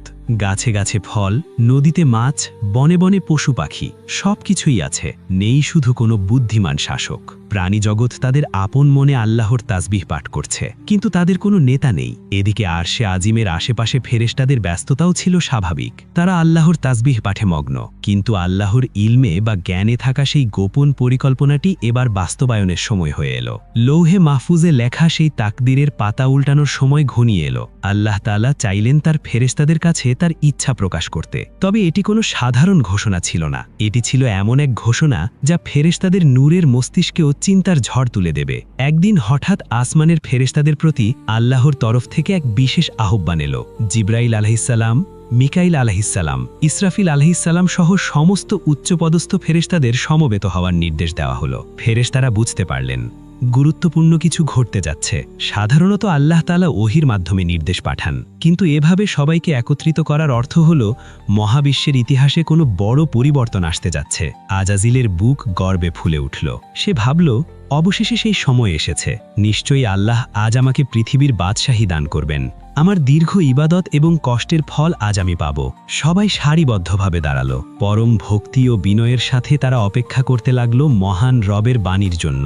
চারদিক নিস্তব্ধ, পিনপতন নীরবতা। কেবল আল্লাহর নূরের তাজাল্লি অনুভব করা যাচ্ছিল। তখন মহান আল্লাহ রাব্বুল আলামিন সেই ঐতিহাসিক ঘোষণাটি দিলেন, যা পবিত্র কুরআনের সূরা বাকারায় বর্ণিত হয়েছে। এই একটি বাক্য মহাবিশ্বের ইতিহাসকে চিরতরে বদলে দেওয়ার জন্য যথেষ্ট ছিল। ফেরেশতারা যা ভাবছিলেন আর আজাজিল যা আশা করছিলেন তার কিছুই হলো না। বরং এমন এক কথা উচ্চারিত হলো যা শুনে বিস্ময়ে হতবাক হয়ে গেল আসমানবাসী। কি ছিল সেই ঘোষণা? কেন তা শুনে ফেরেশতারা প্রশ্ন করার সাহস করেছিলেন? আর আজাজিলের স্বপ্নের প্রাসাদে কিভাবে আঘাত লাগল?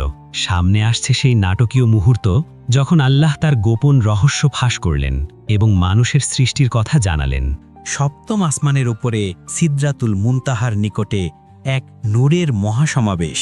জিব্রাইল আলাইহিসসালাম, মিকাইল আলাইহিসসালাম, ইসরাফিল আলাইহিসসালাম এবং আজাজিল সহ অগণিত ফেরেশতা সারিবদ্ধভাবে দাঁড়িয়ে আছেন। তাদের মস্তক অবনত, দৃষ্টি নিম্নগামী। মহান রবের ভয়ে এবং সম্মানে এক পিনপতন নীরবতা বিরাজ করছে। সেখানে সময়ের কোনো হিসাব নেই, কেবল আল্লাহর নূরের তাজাল্লি বা জ্যোতি বিচ্ছুরিত হচ্ছে। অবশেষে সেই মহেন্দ্রক্ষণ উপস্থিত হল। মহান আল্লাহ রাব্বুল আলামিন ফেরেশতাদের সম্বোধন করলেন। তার বাণী কোনো সাধারণ আওয়াজ নয়, এটি সরাসরি রুহের ভেতরে প্রকম্পন সৃষ্টি করে। আল্লাহ তাআলা ঘোষণা করলেন, ইন্নী জাইলুন ফিল আরদি খলিফা, অর্থ নিশ্চয়ই আমি পৃথিবীতে একজন প্রতিনিধি বা খলিফা সৃষ্টি করতে যাচ্ছি। সূরা বাকারা 30। এই একটি বাক্য শুনেই আজাজিলের হৃদস্পন্দন যেন থমকে গেল। খলিফা মানে প্রতিনিধি, শাসক বা স্থলাভিষিক্ত? আজাজিল ভাবল, আল্লাহ নিশ্চয়ই আমার কথা বলছেন। আমিই তো সেই খলিফা। আমি আগুনের তৈরি, আমি শক্তিশালী, আমি 1000 বছর ধরে ইবাদত করেছি। এই পদ তো আমারই প্রাপ্য। তার মনে আনন্দের হিল্লোল বয়ে গেল, কিন্তু পরক্ষণেই তার ভুল ভাঙল যখন সে বুঝতে পারল আল্লাহ তাকে খলিফা বলছেন না, বরং তিনি সৃষ্টি করতে যাচ্ছেন।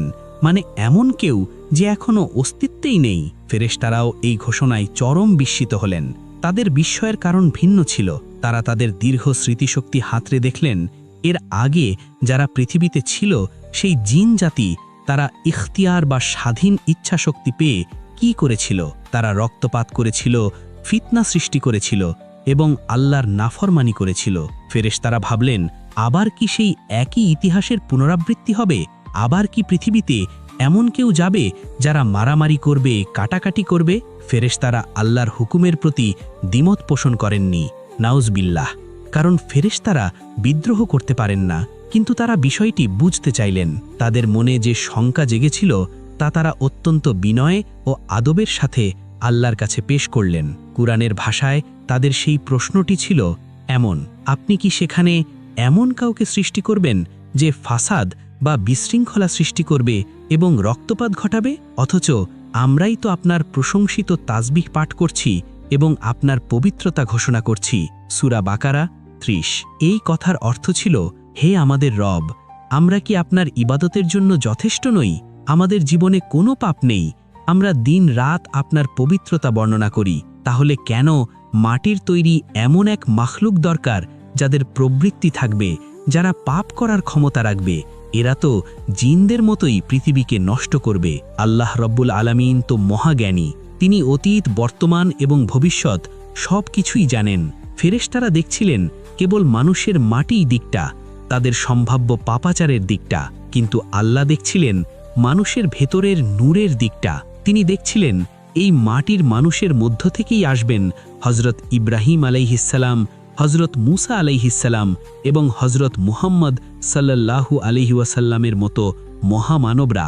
তিনি দেখছিলেন এই মানুষেরাই নফসের সাথে জিহাদ করে, সমস্ত প্রলোভন উপেক্ষা করে গভীর রাতে আল্লাহর জন্য সিজদায় লুটিয়ে পড়বে, যা ফেরেশতাদের ইবাদতের চেয়েও আল্লাহর কাছে প্রিয় হবে। তাই ফেরেশতাদের প্রশ্নের জবাবে আল্লাহ তাআলা এক সংক্ষিপ্ত কিন্তু গভীর উত্তর দিলেন, ইন্নী আ'লামু মা লা তা'লামুন, অর্থ নিশ্চয়ই আমি যা জানি তোমরা তা জানো না। সূরা বাকারা ৩০।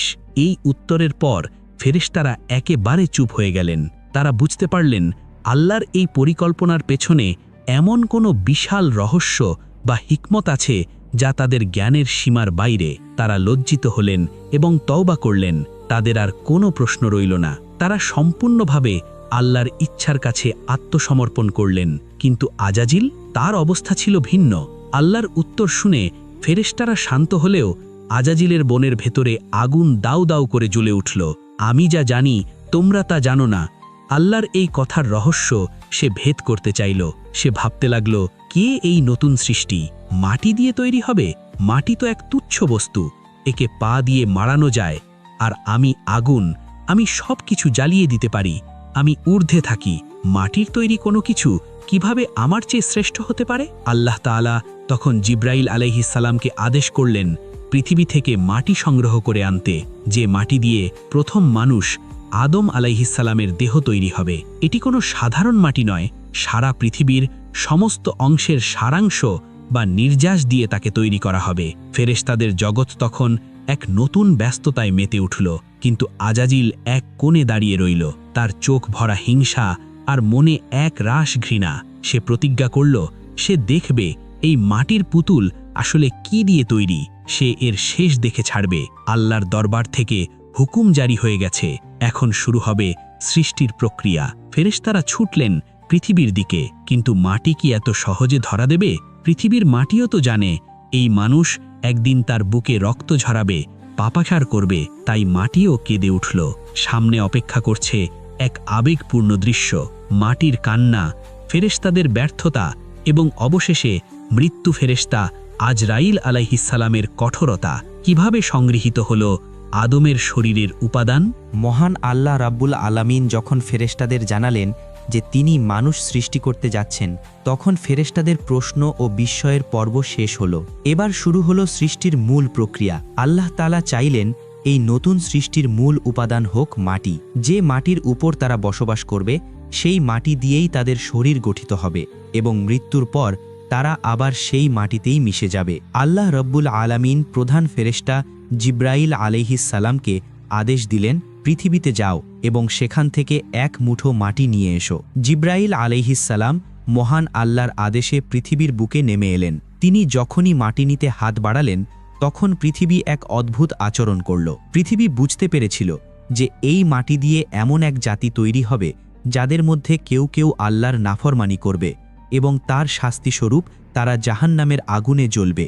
মাটির বুক থেকে তৈরি হওয়া সন্তান আগুনে পুড়বে, এই ভয়ে পৃথিবী কেঁপে উঠল। পৃথিবী আল্লাহর দোহাই দিয়ে জিব্রাইল আলাইহিসসালামকে বলল, আমি তোমার কাছে আল্লাহর আশ্রয় চাইছি, তুমি আমার অঙ্গহানি করো না, আমার অংশ নিয়ে এমন কাউকে সৃষ্টি করো না যারা পাপ করবে এবং শাস্তির মুখোমুখি হবে। পৃথিবীর এই করুণ আরতি শুনে দয়ালু ফেরেশতা জিব্রাইল আলাইহিসসালামের মন গলে গেল। তিনি মাটি না নিয়েই খালি হাতে আল্লাহর দরবারে ফিরে গেলেন। তিনি বললেন, হে আল্লাহ, পৃথিবী আপনার নাম দিয়ে আশ্রয় চেয়েছে, তাই আমি তাকে কষ্ট দিয়ে মাটি আনতে পারিনি। এরপর আল্লাহ তাআলা পাঠালেন মিকাইল আলাইহিসসালামকে, কিন্তু পৃথিবীর সেই একই ফরিয়াদ শুনে তিনিও মাটি না নিয়ে ফিরে এলেন। অবশেষে আল্লাহ তাআলা পাঠালেন মালাকুল মাউত বা মৃত্যুর ফেরেশতা আজরাইল আলাইহিসসালামকে। তিনি যখন পৃথিবীতে নামলেন, পৃথিবী আবার সেই একই আকুতি জানালো। পৃথিবী বলল, আল্লাহর দোহাই, আমাকে অক্ষত থাকতে দাও। কিন্তু আজরাইল আলাইহিসসালাম ছিলেন কর্তব্যের প্রতি অবিচল। তিনি আবেগের চেয়ে আল্লাহর আদেশকে প্রাধান্য দিলেন। তিনি পৃথিবীকে বললেন, আমিও আল্লাহর কাছে আশ্রয় চাইছি এই বলে যে আমি যেন তার আদেশ পালন না করে খালি হাতে ফিরে না যাই। এই বলে তিনি পৃথিবীর কোনো আকুতি না শুনে মাটি তুলে নিলেন। তবে তিনি কেবল এক জায়গার মাটি নিলেন না, তিনি পৃথিবীর বিভিন্ন প্রান্ত থেকে নরম মাটি, শক্ত মাটি, কালো মাটি, লাল মাটি, সাদা মাটি, উর্বর মাটি এবং লোনা মাটি, সব ধরনের মাটির সারাংশ বা নির্যাস এক মুঠোয় সংগ্রহ করলেন। রাসূলুল্লাহ সাল্লাল্লাহু আলাইহি ওয়াসাল্লাম বলেছেন, আল্লাহ আদমকে সৃষ্টি করেছেন এক মুঠো মাটি থেকে, যা সমস্ত পৃথিবী থেকে সংগ্রহ করা হয়েছিল। তাই বনি আদম বা মানুষ মাটির গুণাগুণ অনুযায়ী বিভিন্ন রকম হয়েছে। কেউ লাল, কেউ সাদা, কেউ কালো, কেউ এর মাঝামাঝি, কেউ নরম স্বভাবের, কেউ কঠোর, কেউ ভালো এবং কেউ মন্দ। আজরাইল আলাইহিসসালাম সেই মাটির মিশ্রণ নিয়ে আল্লাহর দরবারে উপস্থিত হলেন। আল্লাহ সেই মাটিকে কবুল করলেন। এরপর শুরু হলো এই মাটিকে প্রক্রিয়াজাত করার কাজ। এটি কোনো সাধারণ মূর্তি তৈরির মতো ছিল না, এটি ছিল মহাকালের শ্রেষ্ঠ শিল্পকর্ম। প্রথমে সেই শুষ্ক মাটিকে ভেজানো হলো। এই মাটি তখন কাদা মাটিতে পরিণত হলো, যাকে কুরআনে বলা হয়েছে তিন বা টিন। এরপর সেই কাদাকে দীর্ঘ সময় ফেলে রাখা হলো, তা আঠালো ও চটচটে কাদায় পরিণত হলো, যাকে বলা হয় তিন লাজিব বা আঠালো কাদা। এরপর সেই কাদামাটি কালো বর্ণ ধারণ করল এবং তা থেকে এক প্রকার গন্ধ বের হতে শুরু করল। এই অবস্থাকে বলা হয় হামা মাসনুন বা পচা কাদা। এটি ছিল মানুষ সৃষ্টির অন্যতম উপাদান, যা তার নশ্বরতা ও মাটির সাথে সম্পর্কের প্রতীক। সর্বশেষ ধাপে মহান আল্লাহ এই মাটির মণ্ডকে শুকালেন। শুকাতে তা এমন শক্ত ও ঝনঝনে হয়ে গেল যে তাতে টোকা দিলে পোড়া মাটির কলস বা হাড়ির মতো ঠন ঠন শব্দ হতো। এই অবস্থাকে কুরআনে বলা হয়েছে সালসাল কাল ফাখার বা পোড়া মাটির মতো শুষ্ক মাটি। এই দীর্ঘ প্রক্রিয়ার পর মহান আল্লাহ নিজ হাত, যা তার শানের উপযুক্ত, দিয়ে আদম আলাইহিসসালামের অবয়ব বা আকৃতি গঠন করলেন। তিনি নিজ হাতে অত্যন্ত নিপুণভাবে মানুষের চোখ, কান, নাক, মুখ এবং হাত পা তৈরি করলেন। আদমের উচ্চতা ছিল 60 হাত, প্রায় 90 ফুট, এক বিশাল ও সুঠাম দেহের ভাস্কর্য। এই দেহ মোবারকটি জান্নাতের প্রবেশদ্বারের কাছে বা মতান্তরে মক্কা ও তায়েফের মধ্যবর্তী এক উপত্যকায় দীর্ঘ 40 বছর ফেরেশতাদের সময়ের হিসাবে পড়েছিল। তখনও তাতে প্রাণ বা রূহ দেওয়া হয়নি। এটি ছিল কেবল একটি মাটির তৈরি বিশাল ভাস্কর্য। বাতাস তার শরীরের ভিতর দিয়ে প্রবেশ করত এবং অন্য পাশ দিয়ে বের হয়ে যেত, আর তাতে বাঁশির মতো শব্দ হতো। ফেরেশতারা এই অদ্ভুত সৃষ্টির পাশ দিয়ে যাতায়াত করতেন। তারা অবাক হয়ে এই বিশাল দেহের দিকে তাকিয়ে থাকতেন। তারা ভাবতেন, এর পেটের ভেতরটা ফাঁপা কেন? এই মাটির পুতুল দিয়ে আল্লাহ কি করবেন? কিন্তু একজন ছিল যে এই সৃষ্টির দিকে তাকিয়ে স্বস্তি পাচ্ছিল না। সে ছিল আজাজিল। সে এই মাটির দেহের চারপাশ দিয়ে ঘুরে বেড়াত। সে লাথি মেরে দেখত এটি কতটা শক্ত। সে শরীরের ভিতর ঢুকে দেখত এর গঠন কেমন। সে ফেরেশতাদের বলতো, তোমরা ভয় পেও না, এটি ফাঁপা ও দুর্বল। যদি আমাকে এর উপর ক্ষমতা দেওয়া হয় তাহলে আমি একে ধ্বংস করে দেব, আর যদি একে আমার উপর ক্ষমতা দেওয়া হয় তাহলে আমি অবশ্যই এর অবাধ্যতা করব। আজাজিল বুঝতে পারছিল না যে এই মাটির দেহের আসল শক্তি তার বাহ্যিক গঠনে নয়, বরং তার ভিতরে যে রূহ বা আত্মা ফুঁকে দেওয়া হবে তার মধ্যে। সে মাটির তুচ্ছতা দেখল, কিন্তু আল্লাহর কারিগরির মহত্ব দেখল না। পৃথিবীর মাটি থেকে উঠে আসা এই দেহটি এখন প্রস্তুত, মহাবিশ্ব এক শ্বাসরুদ্ধকর মুহূর্তের অপেক্ষায়। কবে এই মাটির পুতুল কথা বলবে, কবে এর চোখ মেলবে? কিন্তু রূহ দেওয়ার আগে আজাজিল তার হিংসার চরম বহিঃপ্রকাশ ঘটাতে চাইল। সে চাইল এই সৃষ্টির মধ্যে এমন কিছু ঢুকিয়ে দিতে যা তাকে আজীবন বিপথগামী করবে। জান্নাতের প্রবেশদ্বারের অদূরে এক বিশাল মাটির দেহ পড়ে আছে। দীর্ঘ 40 বছর ফেরেশতাদের সময়ের হিসাবে এই দেহটি সেখানে শায়িত। রোদ, বৃষ্টি এবং মহাকালের প্রবাহ এর ওপর দিয়ে বয়ে গেছে। প্রথমে যা ছিল কর্দমাক্ত মাটি, তা এখন শুকিয়ে ঝনঝনে পোড়া মাটির মতো হয়ে গেছে। এটি আদম আলাইহিসসালামের দেহ মোবারক, কিন্তু এর ভেতরে এখনও প্রাণের স্পন্দন নেই কোনো শ্বাস প্রশ্বাস। এটি কেবলই এক বিশাল নিথর ভাস্কর্য। ফেরেশতারা যখনই এই বিশাল আকৃতির পাশ দিয়ে যেতেন তারা ভীত হতেন। তারা এমন অবয়ব আগে কখনো দেখেননি। তাদের মনে প্রশ্ন জাগত, আল্লাহ কেন এই বিশাল মাটির স্তূপ তৈরি করে ফেলে রেখেছেন? এর কাজ কি? কিন্তু এই মাটির দেহের প্রতি যার আকর্ষণ এবং ভীতি সবচেয়ে বেশি ছিল সে হলো আজাজিল। সে কিছুতেই নিজেকে স্থির রাখতে পারছিল না। অজানা এক আশঙ্কায় তার ভেতরটা তোলপাড় হচ্ছিল। সে বারবার সেই মাটির দেহের কাছে ফিরে আসত। একদিন আজাজিল তার দলবল নিয়ে সেই দেহের পাশ দিয়ে যাচ্ছিল। ফেরেশতারা ভয় পেয়ে পিছু হটলে আজাজিল দম্ভ ভরে এগিয়ে গেল। সে আদম আলাইহিসসালামের শুষ্ক মাটির শরীরে লাথি মারল। সাথে সাথে মাটির কলসিতে টোকা দিলে যেমন ঠন ঠন শব্দ হয়, তেমনি এক শব্দ পুরো উপত্যকায় প্রতিধ্বনিত হল। আজাজিল তাচ্ছিল্যের হাসি হেসে বলল, তোমরা একে দেখে ভয় পাচ্ছ কেন? এটি তো ফাঁপা, এর ভেতরটা শূন্য। আজাজিল কেবল লাথি মেরেই ক্ষান্ত হল না। সহিহ মুসলিম ও অন্যান্য হাদিস গ্রন্থের বর্ণনায় ইঙ্গিত পাওয়া যায় সেই দেহের মুখ দিয়ে প্রবেশ করে এর পেছন দিক দিয়ে বের হয়ে আসত। সেই মাটির দেহকে গভীরভাবে পর্যবেক্ষণ করত। সে ফেরেশতাদের বলল, আমি পরীক্ষা করে দেখেছি এটি আজওয়াফ বা ফাঁপা সৃষ্টি। এটি নিজের সত্তাকে ধরে রাখতে পারবে না। এর ক্ষুধা লাগবে, এর প্রবৃত্তি থাকবে। একে পথভ্রষ্ট করা খুবই সহজ। আজাজিলের এই কথাগুলোর মধ্যে ছিল গভীর হিংসা। সে বুঝতে পেরেছিল আল্লাহ তাআলা এই মাটির মানুষকে এমন কিছু বিশেষত্ব দিয়ে তৈরি করেছেন যা আগুনের তৈরি জিনদের নেই। কিন্তু সে তার অহংকারের কারণে এই সত্য মেনে নিতে পারছিল না যে মাটির তৈরি কিছু তার চেয়ে শ্রেষ্ঠ হতে পারে। সে মনে মনে প্রতিজ্ঞা করল, যদি আল্লাহ একে আমার উপর প্রাধান্য দেন তবে আমি অবশ্যই এর বিরোধিতা করব, আর যদি আমাকে এর ওপর ক্ষমতা দেওয়া হয় তবে আমি একে ধ্বংস করে ছাড়ব। ফেরেশতারা যখন আজাজিলের এই ঔদ্ধত্যপূর্ণ আচরণ দেখল তারা কিছুটা অবাক হলো, কিন্তু আজাজিল তখনও তাদের শিক্ষক, তাদের নেতা, তাই তারা নীরব রইল। আজাজিল ফেরেশতাদের অভয় দিয়ে বলল, তোমরা ঘাবড়ে যেও না। যদি রব এই মাটির পুতুলকে জীবন দেন এবং আমাদের হুকুম করেন একে সম্মান দেখাতে, তবু আমি একে গ্রাহ্য করব না, কারণ আগুনের তেজ মাটির চেয়ে অনেক বেশি। আসলে আজাজিল তখনও জানত না যে এই মাটির দেহের ভেতরে আল্লাহ কি মহামূল্যবান বস্তু গচ্ছিত রেখেছেন। সে দেখছিল কেবল বাইরের আবরণ, কিন্তু আল্লাহ প্রস্তুত করছিলেন ভেতরের জগৎ। অবশেষে সেই অপেক্ষার প্রহর শেষ হল। আল্লাহ রাব্বুল আলামিন সিদ্ধান্ত নিলেন তিনি এখন এই মাটির দেহে তার বিশেষ রূহ বা আত্মা ফুঁকে দেবেন। আল্লাহ তাআলা সমস্ত ফেরেশতাদের সমবেত হবার নির্দেশ দিলেন। এটি ছিল মহাজাগতিক এক দরবার। জিব্রাইল, মিকাইল, ইসরাফিল, আজাজিল এবং অগণিত ফেরেশতা সারিবদ্ধভাবে দাঁড়ালেন। আদম আলাইহিসসালামের সেই বিশাল দেহটি তাদের সামনে শায়িত। আল্লাহ রাব্বুল আলামিন ফেরেশতাদের উদ্দেশ্য করে এক কঠোর আদেশ জারি করেন। কোরআনে আল্লাহ বলেন, যখন আমি তাকে পূর্ণাঙ্গ রূপ দেব এবং তার মধ্যে আমার রূহ ফুঁকে দেব তখন তোমরা তার প্রতি সিজদা অবনত হবে। সূরা আল হিজার 29। এই আদেশের অর্থ পরিষ্কার, রূহ প্রবেশের সাথে সাথেই সবাইকে সিজদা করতে হবে। এটি কোনো ইবাদতের সিজদা ছিল না, এটি ছিল সম্মানের সিজদা, সিজদাই তাহিয়া, যা সেই যুগে আল্লাহের নির্দেশে বৈধ ছিল। ফেরেশতারা মানসিকভাবে প্রস্তুত হলেন। তারা জানতেন আল্লাহের হুকুম অমান্য করার কোনো সুযোগ নেই। কিন্তু আজাজিলের চেহারা কালো হয়ে গেল। সিজদা, এই মাটির পুতুলকে যাকে সে লাথি মেরেছে, যার ভেতরে সে ঢুকে দেখেছে এটি ফাঁপা, সে কি এই নগণ্য সৃষ্টির সামনে মাথা নত করবে? তার হাজার বছরের ইবাদত, তার মর্যাদা, তার আগুনের আভিজাত্য সব কি ধুলোয় মিশিয়ে দেবে? একদিকে আল্লাহের সরাসরি আদেশ, অন্যদিকে আজাজিলের আকাশচুম্বী অহংকার। মহাবিশ্ব এক চরম নাটকীয় মুহূর্তের মুখোমুখি।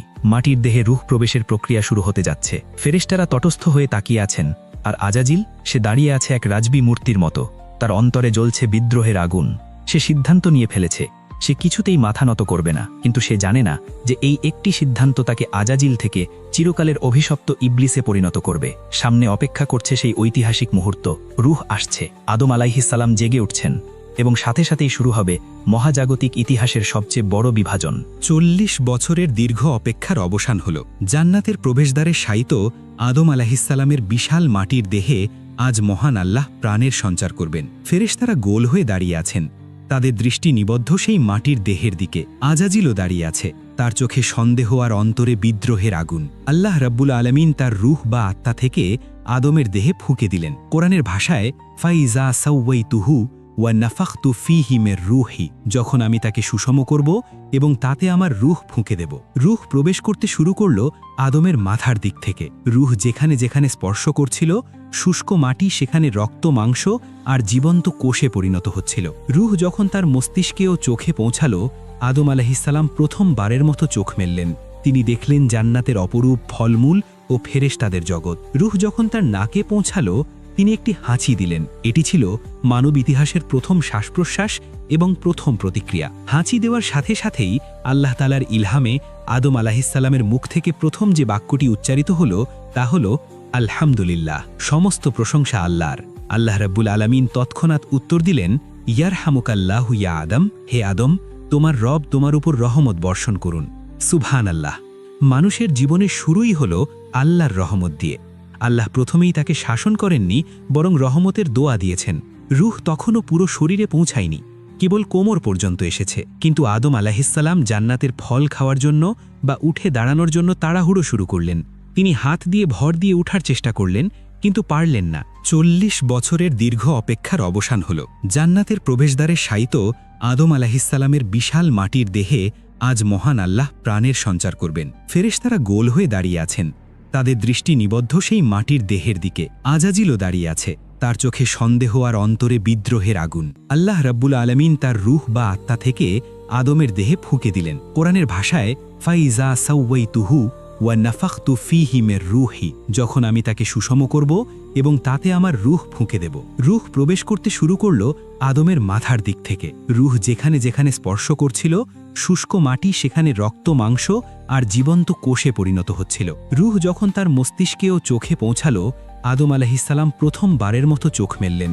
তিনি দেখলেন জান্নাতের অপরূপ ফলমূল ও ফেরেশতাদের জগৎ। রূহ যখন তার নাকে পৌঁছালো, তিনি একটি হাঁচি দিলেন। এটি ছিল মানব ইতিহাসের প্রথম শ্বাসপ্রশ্বাস এবং প্রথম প্রতিক্রিয়া। হাঁচি দেওয়ার সাথে সাথেই আল্লাহ তাআলার ইলহামে আদম আলাইহিসসালামের মুখ থেকে প্রথম যে বাক্যটি উচ্চারিত হল তা হল আলহামদুলিল্লাহ, সমস্ত প্রশংসা আল্লাহর।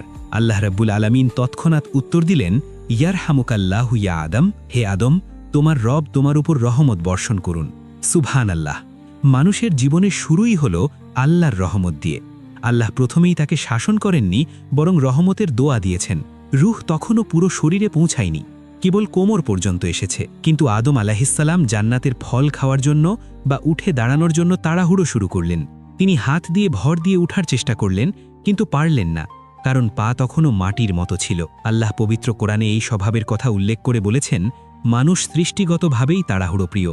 অবশেষে রূহ যখন তার পায়ের আঙ্গুল পর্যন্ত পৌঁছালো, আদম আলাইহিসসালাম একজন পূর্ণাঙ্গ মানুষ হিসেবে উঠে দাঁড়ালেন।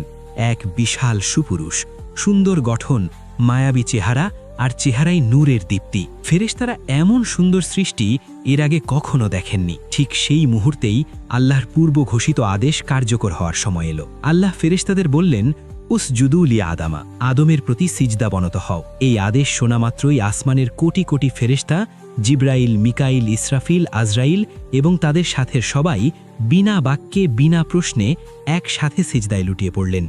এটি ইবাদতের সিজদা ছিল না, এটি ছিল আল্লাহর আদেশের প্রতি আনুগত্য এবং আদমের শ্রেষ্ঠত্বের প্রতি সম্মান প্রদর্শনের সিজদা। জান্নাতের বিশাল প্রান্তর জুড়ে কেবল নূরের ফেরেশতাদের সিজদাবনত দৃশ্য, এক অভূতপূর্ব মহাজাগতিক দৃশ্য। কিন্তু একজন সিজদা করল না, সে ঠায় বাড়িয়ে রইল। সে মাথা উঁচু করে বুক টান টান করে ফেরেশতাদের সিজদারত সাগরের মাঝখানে এক অশুভ পিলারের মতো দাঁড়িয়ে রইল।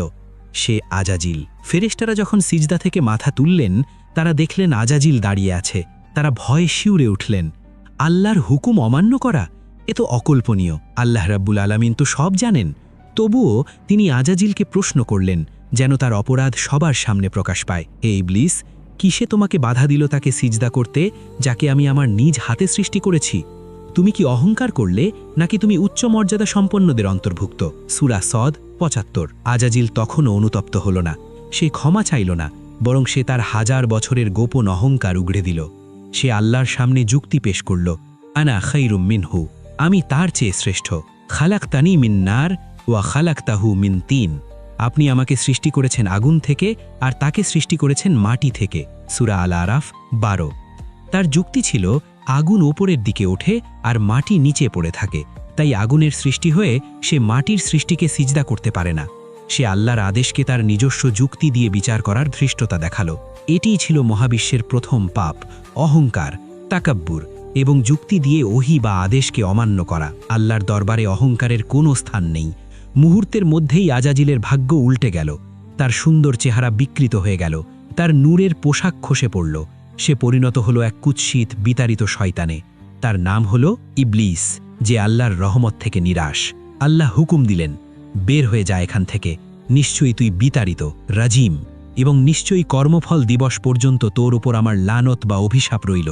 সূরা সদ ৭৭। আজাজিল, যে ছিল ফেরেশতাদের শিক্ষক, সে এখন চিরকালের জন্য অভিশপ্ত। কিন্তু যাওয়ার আগে সে আল্লাহর কাছে একটি সুযোগ চাইল। সে বলল, হে আমার রব, আমাকে কিয়ামত দিবস পর্যন্ত হায়াত বা অবকাশ দিন। আল্লাহ তাকে অবকাশ দিলেন। সুযোগ পেয়ে ইবলিস তার আসল রূপ প্রকাশ করল। সে আদম আলাইহিসসালামের দিকে আঙুল তুলে আল্লাহর সামনে চ্যালেঞ্জ ছড়ে দিল, আপনার ইজ্জতের কসম, আমি তাদের সবাইকে পথভ্রষ্ট করব, তবে তাদের মধ্যে আপনার মুখলেস বা একনিষ্ঠ বান্দাদের ছাড়া। সূরা সদ ৮৩। সে আরও বলল, আমি তাদের সামনে থেকে, পেছন থেকে, ডান দিক থেকে এবং বাম দিক থেকে আসব, আর আপনি তাদের অধিকাংশকেই কৃতজ্ঞ পাবেন না। সূরা আল আরাফ ১৭। আল্লাহ তাআলা তার চ্যালেঞ্জ গ্রহণ করলেন। তিনি বললেন, যা, তাদের মধ্যে যারা তোর অনুসরণ করবে, আমি নিশ্চয়ই তোদের সবার দ্বারা জাহান্নাম পূর্ণ করব। এরপর ইবলিসকে জান্নাত থেকে অপমানিত অবস্থায় বের করে দেওয়া হলো, আর আদম আলাইহিসসালাম লাভ করলেন জান্নাতের মর্যাদা। আল্লাহ তাকে জ্ঞান শিক্ষা দিলেন, ফেরেশতাদের দিয়ে সম্মান জানালেন এবং তাকে ঘোষণা করলেন পৃথিবীর খলিফা। এখানেই শেষ হল আদম আলাইহিসসালামের আগের যুগ। জিনদের রাজত্ব শেষ, ইবলিসের পতন চূড়ান্ত। এবার শুরু হবে মানুষের গল্প। জান্নাতে আদমের একাকিত্ব, মা হাওয়ার সৃষ্টি, গন্ধম ফলের পরীক্ষা এবং অবশেষে পৃথিবীতে অবতরণ, সে এক ভিন্ন মহাকাব্য। কিন্তু মহাকালের সেই নীরব সাক্ষী পৃথিবী আজ হাসছে, কারণ তার বুকে সিজদা করার জন্য, তার প্রভুর নাম ডাকার জন্য এক নতুন প্রতিনিধি আসছে। শয়তানের হাজারো ষড়যন্ত্রের মাঝেও কিয়ামত পর্যন্ত এই মানুষেরাই আল্লাহর নাম উঁচে তুলে ধরবে। বন্ধুরা, এই রকম ইসলামিক কাহিনী ও শিক্ষণীয় ভিডিও দেখতে চাইলে আমাদের ইউটিউব চ্যানেলটি এখনই সাবস্ক্রাইব করে দিন। তো দেখা হচ্ছে পরের ভিডিওতে। সেই পর্যন্ত মহান আল্লাহ আমাদের সবাইকে সঠিক পথে থাকার তৌফিক দান করুক। আমিন সুম্মা আমিন।